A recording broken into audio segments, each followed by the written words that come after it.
On to Kansas City. We have Joe Burrow coming in, the most confident he's ever been. He ended the last game. He's like, huh, how about that Atlanta game? That neutral field, you better send those refunds. And then Zach Taylor was like, you know what? I was thinking the same exact thing. They come into this game. Joe Burrow is 3-0 versus Patrick Mahomes. Can the Chiefs turn this around? Yeah, so as we know, Kansas City, they've made their fifth consecutive AFC title game. AFC runs through Arrowhead, like I had said last week. A lot of question marks for the Chiefs this week because, as we know, Patrick Mahomes has a high ankle sprain. That's not an easy thing to play with, especially if you're trying to move around the pocket, especially if you're trying to get those easy first downs when there's some blown coverages. Well, it's on the foot he drives with, not to cut you off, but it's his back foot that you get put all of your pressure on to drive into the throw. And then that's really what's going to be the thing that hinders him. Yeah, so I think with that injury, it's hard for me to pick the Chiefs in this game, especially because I think the receiver core is much weaker. I think their defense, I believe, is a step below, but I do think their defense played well this year, so I'm going to give them their flowers. Yes, their run game is better than they were last year, but I do think that the Bengals have a better run game. So it's like I'm looking at the teams tit for tat. It's like Patrick Mahomes and Joe Burrow, 1 and 2 at this point. You can't really argue it. I would even honestly say 1A and 1B. Yeah. Patrick Mahomes makes some plays that no one else can, but Joe Burrow also can beat that guy like he has. So you have quarterbacks 1 and 2. You have running game. I take the Bengals. Wide receiver core. I take the Bengals. Tight end. Yeah, sure. Travis Kelce gets the nod there. Offensive line. Maybe it's the Chiefs. Defense. I get the Bengals. Kicker. I take the Bengals. And the coaches. You have two great coaches who are going to battle. And we saw what happened last year with Zach Taylor making those second half adjustments. I feel like when it comes to second half adjustments, I'd rather have Zach Taylor than I'd have Andy Reid for that. So that's the reason. Right now, it's a pick 'em game. I'm picking the Bengals.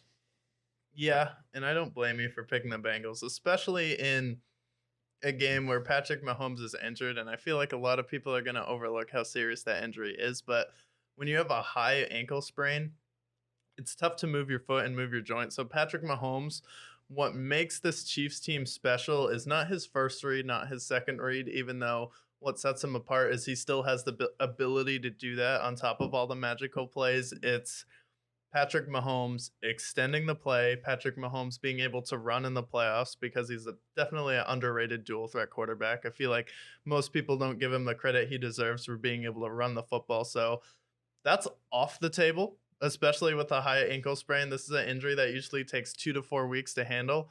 For context, he's going to be on crutches during this game. The only thing that's going to be able to get him through is they're going to stick that needle in the ass, give him some painkiller, and say, hey, let's go. But it's still not going to feel the same. He's not going to be able to plant and have the same explosivity. And then I feel like the Bengals defense knows how to play the Chiefs. They had the epic game plan last year where they had a scheme, save for the second half, and completely flipped the script on the Chiefs. And I feel like without Tyreek Hill, with the ability they had to shut down Travis Kelce in the first half when they played Cincinnati earlier in the year, I feel like with Patrick Mahomes' main weapon that's going to help make the Bengals defense think twice, they're going to be able to contain him in the pocket and just tee off on him. And I feel like at some points in this game, it's going to be ugly to see, especially when you have Hendrickson and Hubbard coming after him. And then the Bengals secondary is something that people always point to as a weakness, but I feel like it's played really well.